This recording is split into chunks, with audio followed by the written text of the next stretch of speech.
ব্যাপক দুর্নীতি ও সামাজিক মাধ্যম বন্ধের প্রতিবাদে নেপালে শুরু হওয়া তীব্র গণবিক্ষোভের মুখে অবশেষে পদত্যাগ করলেন দেশটির প্রধানমন্ত্রী কেপি শর্মা ওলি। মঙ্গলবার ৯ সেপ্টেম্বর তিনি প্রেসিডেন্টকে পদত্যাগপত্র জমা দেন এবং তা গৃহীত হয়। পদত্যাগপত্রে ওলি দেশের বর্তমান পরিস্থিতি বিবেচনা করে সংবিধান অনুযায়ী রাজনৈতিক সমাধানের পথ প্রশস্ত করার কথা উল্লেখ করেছেন।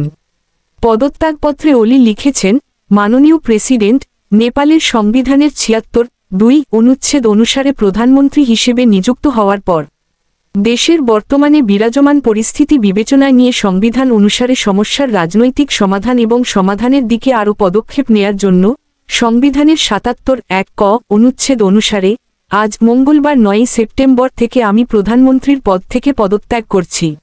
মঙ্গলবার দ্বিতীয় দিনের মতো বিক্ষোভ তীব্র আকার ধারণ করে। কারফিউ উপেক্ষা করেই প্রধানমন্ত্রীর পদত্যাগের দাবিতে হাজার হাজার মানুষ রাস্তায় নেমে আসে।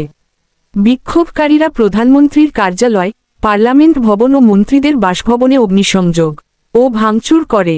এই পরিস্থিতিতে নেপালের স্থানীয় রাজনৈতিক নেতা এবং সেনাপ্রধানের চাপের মুখে ওলি পদত্যাগের সিদ্ধান্ত নেন। বিক্ষোভের সহিংস রূপ ধারণ করার কারণে দেশজুড়ে বিমান চলাচলও বন্ধ করে দেওয়া হয়। পরিস্থিতি নিয়ন্ত্রণে নেপালি সেনাবাহিনী হেলিকপ্টার ব্যবহার করে মন্ত্রীদের নিরাপদ স্থানে সরিয়ে নিতে শুরু করে। গত ৪ সেপ্টেম্বর সরকার কর্তৃক ২৬টি সোশ্যাল মিডিয়া প্ল্যাটফর্ম বন্ধ করে দেওয়ার প্রতিবাদে শুরু হওয়া এই বিক্ষোভকে বিক্ষোভকারীরা জেন জি রেভলিউশন নাম দিয়েছে।